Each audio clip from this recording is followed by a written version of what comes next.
I never thought answering a simple job ad would change my life forever.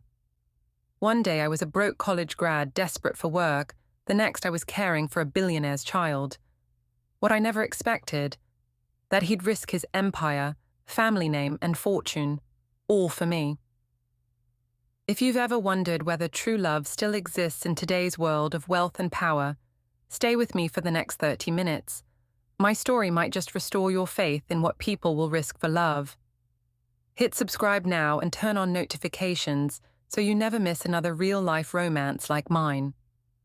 After 6 months of sending out resumes that disappeared into the void, my bank account was running on fumes. My studio apartment's rent was overdue, and my student loans felt like a mountain I'd never climb. I'd graduated with honors in early childhood education, yet here I was, picking up barista shifts and wondering if my degree was worth the paper it was printed on. Every night I'd scroll through job boards until my eyes burned, hoping something, anything, would work out. That's when I saw it. Live-in nanny position for single father, competitive salary, immediate start. The listing was sparse on details, but mentioned needing someone with patience, creativity, and genuine love for children. I applied without much hope, expecting to join the stack of my other unanswered applications. 3 hours later, my phone rang with a number I didn't recognize. By the next afternoon, I was standing at the gates of the most imposing home I'd ever seen in my life. Nothing prepared me for what waited beyond those wrought iron gates. The driveway alone was longer than my entire street growing up. The mansion, because calling it simply a house would be like calling the ocean a puddle, rose up like something from a dream, all gleaming windows and perfect symmetry. A woman in a crisp uniform met me at the door, her smile professional, but eyes evaluating my bargain store outfit and scuffed shoes. "Mr. Hayes is very particular," she warned as she led me through rooms larger than my entire apartment. Then I met Emma. 7 years old, with serious eyes and a vocabulary that made me double-check her age. She studied me carefully before asking if I knew how to make proper tea, because the last nanny couldn't tell Earl Grey from breakfast blend. In that moment, I knew this wasn't going to be an ordinary job. Emma showed me her books, not picture books, but novels with dog-eared pages and highlighted passages. Her intelligence shone through every word, but beneath it all, I sensed loneliness. When Mr. Hayes finally appeared, the air in the room changed. Tall, impeccably dressed, with eyes that seemed to catalogue your entire life story in seconds. He barely looked at my resume, instead watching how I interacted with Emma. His questions were pointed, bordering on interrogation. Why this position? How do you handle tantrums? What would you do if Emma refuses her studies? Each answer I gave was met with a slight nod, neither approval nor rejection. At the end, he simply said, "Emma seems comfortable with you. You start tomorrow." No smile, no warmth, just a statement of fact before he disappeared back into his world of business calls and meetings. I had no idea then how completely that world, and mine, were about to collide. The Hayes mansion ran like clockwork, a precision machine where everyone had their place. Mine was firmly as Emma's guardian, educator, and companion. My day started at 6 a.m. sharp, preparing for Emma's 7 a.m. breakfast before her private tutoring began. I quickly learned that nanny was an understatement for what Mr. Hayes expected. I was part teacher, part confidant, part activity coordinator, and occasionally, when Emma's nightmares struck, a surrogate parent in the dark hours when her father was absent. Emma was brilliant but guarded. Slowly, our relationship unfurled like a shy flower. She tested me constantly, hiding my things, pretending not to understand lessons I knew she'd mastered, watching for any sign I might abandon her like the 6 nannies before me. But I stayed steady. When she deliberately spilled juice on my only professional blouse, I didn't scold. I asked if she wanted to help me soak it out. When she refused to speak for an entire day, I sat with her in comfortable silence until she finally whispered, You're still here. Those 3 words contained volumes. Mr. Hayes remained a shadow, appearing at dinner occasionally, or checking in via the house staff. I'd catch glimpses of him working late in his study, shoulders tense under tailored suits, phone never far from his ear. The mansion staff spoke of him in reverent whispers, the business genius who'd turned millions into billions, who closed deals that made headlines. But they never mentioned why Emma's mother wasn't in the picture, or why family photos seemed conspicuously absent from the endless hallways. Our first real conversation happened 3 weeks in. I'd taken Emma to the garden to study butterflies for her science project when Mr. Hayes unexpectedly joined us. Something about seeing his daughter's excitement broke through his reserve. For 20 minutes, he was just a dad, helping Emma catch and release monarchs, his deep laugh catching me completely off guard.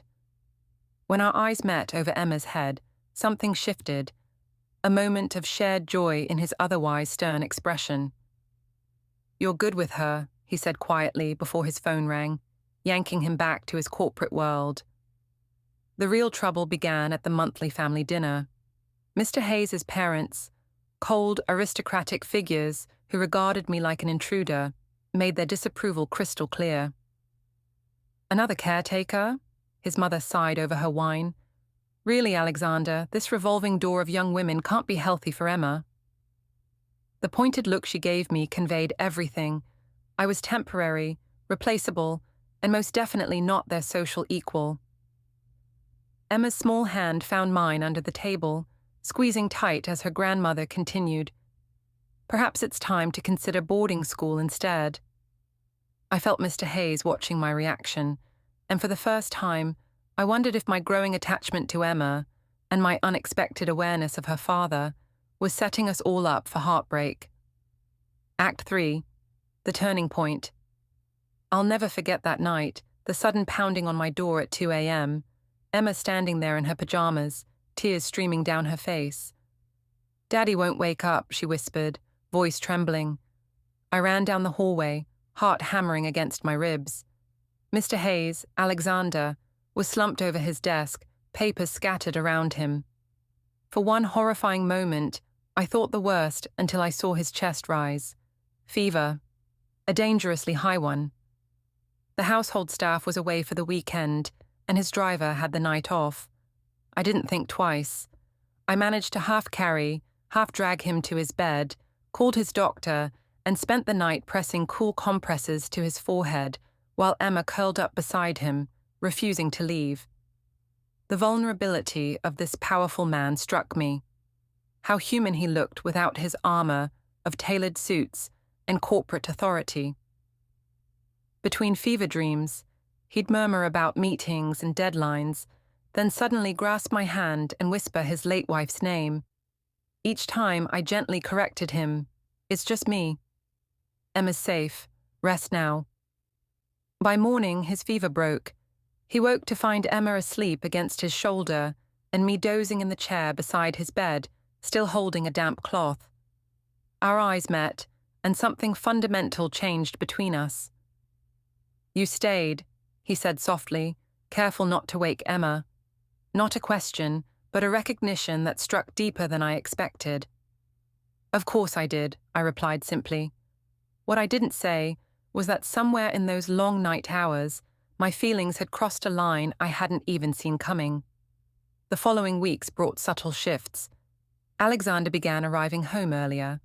Dinners became a family affair, rather than Emma dining with me while he worked. He started asking my opinions on Emma's education, her emotional well-being. Then, gradually, about books I was reading, my own interests and dreams. One evening, after Emma had gone to bed, he invited me to join him for a glass of wine in the garden.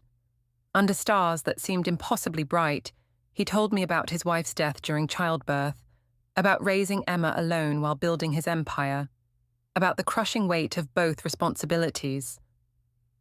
"You've given Emma something I couldn't," he admitted, his voice uncharacteristically hesitant. "You've made this house feel like home again."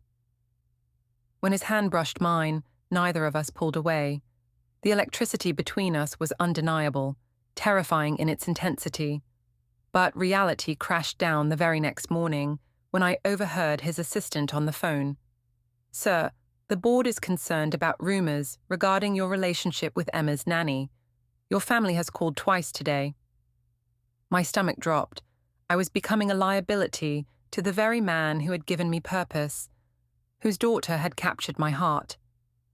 That evening, when he asked me to join him for dinner, just the two of us, I knew we were standing at a precipice with no safe way down. The dinner invitation turned into a moment I'll never forget.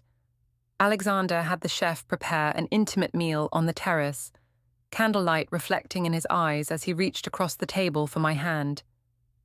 "I know this is complicated," he said, his voice low and serious, "but I can't pretend I don't feel this connection between us." My heart soared even as my mind raced with warnings.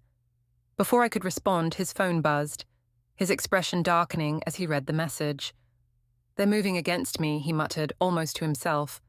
I soon learned what "they" meant.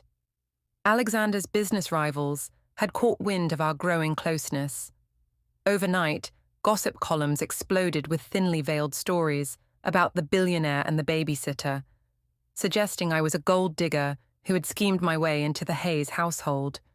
Photos of us in the garden appeared online, innocent moments twisted into something tawdry. Alexander's company stock dropped 7 points in a single day, with investors questioning his judgment and focus. The real blow came when his parents arrived unannounced one Sunday morning. They requested a private meeting with Alexander, while I took Emma to the music room for her piano lesson. When he emerged 2 hours later, his face was drawn tight, eyes stormy. That night, after Emma was asleep, he told me everything. "They've given me an ultimatum," he said, voice hollow. "End whatever is happening between us, or they'll contest my inheritance and my position as CEO of Hayes Industries, using a morality clause my father built into the company bylaws." I felt sick. This is all because of me, because I'm not from your world. The weight of what was happening crushed down on my shoulders. His family had made it clear. I was a distraction, an inappropriate choice, a threat to the Hayes dynasty. Alexander paced the room, running hands through his hair in frustration. "My family's legacy spans 4 generations.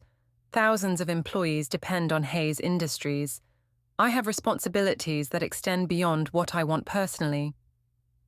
Emma, always perceptive beyond her years, noticed the tension immediately. "Are you leaving us?" she asked me point blank over breakfast the next morning, her small voice wavering. I couldn't lie to her. "I would never want to leave you, Emma," I answered carefully, "but sometimes grown-up situations get complicated." Her eyes filled with tears. "Everyone leaves," she whispered, pushing away her plate and running from the room. That night, I packed my bags. I couldn't be the reason Alexander lost everything he'd worked for, couldn't bear being the cause of Emma's instability. I wrote 2 letters, one to Emma promising I'd always care for her, and one to Alexander, releasing him from any obligation he might feel toward me. "Your family and your company need you more than I do," I wrote through tears. Some boundaries weren't meant to be crossed. I placed both envelopes on my pillow, planning to slip away at dawn before they woke. But as I closed my suitcase, the door opened. Alexander stood there, his expression unreadable as he saw my packed bags. "Don't," was all he said, his voice breaking on that single word. Act 5, risk everything. "I've spent my entire life making the safe choice," Alexander said, stepping into my room and gently taking the suitcase from my hand. "Building walls to protect Emma, to protect myself, to protect the company. But what am I protecting it all for if I let happiness walk out the door?" His words made my heart stutter. I'd never seen him like this, vulnerable, yes, but with a fierce determination burning in his eyes. What happened the next morning stunned everyone. Alexander called an emergency board meeting, insisting I attend with him.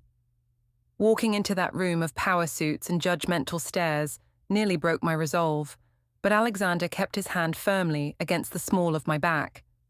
"Gentlemen, ladies," he addressed the room, I've called you here to address the rumors and to make my position clear." He looked at me briefly before continuing. "I am in love with this woman. My personal life is not up for negotiation or shareholder approval." The room erupted. Board members shouted about company image, stock prices, family legacy. Alexander's father, red-faced with anger, threatened to invoke every legal avenue to remove his son from power. Through it all, Alexander stood unmoving, like a lighthouse in a storm. "I've prepared for this," he told them calmly. "I've transferred my controlling interest in Hayes Industries to a separate holding company. You can remove me as CEO, but you cannot force me to choose between my heart and this company." News of Alexander's declaration spread like wildfire. Major clients began pulling contracts, nervous about instability. His family publicly disowned him. Overnight, his net worth plummeted by billions. Every time I saw another headline, guilt washed over me. "This is too much," I told him one night as we watched the financial news report another devastating blow to his empire. "No one should lose everything for—" He silenced me with a kiss. "For love?" he finished. "What do you think all of this was for in the first place, if not to eventually find something real?" Through it all, Emma became our unexpected anchor. Where I expected confusion or resentment from her, she showed remarkable clarity. "Daddy smiles now," she told me simply when I tried to explain the situation. "And you promised you wouldn't leave." The wisdom of children, seeing through to what truly mattered while adults complicated everything. The lowest point came when we had to move out of the mansion. Alexander's parents owned the property, and they wasted no time reclaiming it. As we packed Emma's room, I found her surprisingly unbothered by leaving her childhood home. "Home is people, not places," she declared, carefully wrapping a photo of the three of us. Looking at her confident little face, I realized what Alexander had known when he walked into my room that night. Some things are worth risking everything for. Watching this powerful man choose a modest house over his mansion, seeing him roll up his sleeves to start over with a smaller company built entirely on his own terms, I understood what true courage looked like. As we stood in our new living room surrounded by boxes, Alexander pulled Emma and me into his arms. "Everything that matters is right here," he said simply. And despite all we'd lost, I knew with absolute certainty that what we'd gained was infinitely more valuable. Act 6. New Beginnings. Our new life started in a 4-bedroom house in a quiet neighborhood, palatial by my standards, but practically modest compared to the Hayes mansion. The first night, we ate takeout pizza on the floor, surrounded by unpacked boxes, laughing when Emma declared it the best dining room ever. Alexander looked more relaxed than I'd ever seen him, his expensive watch replaced with a simple leather band, designer suits exchanged for jeans and casual shirts. "I forgot who I was before all the trappings," he admitted that night after Emma went to sleep. "I think I needed to lose it all to remember." The transition wasn't always smooth.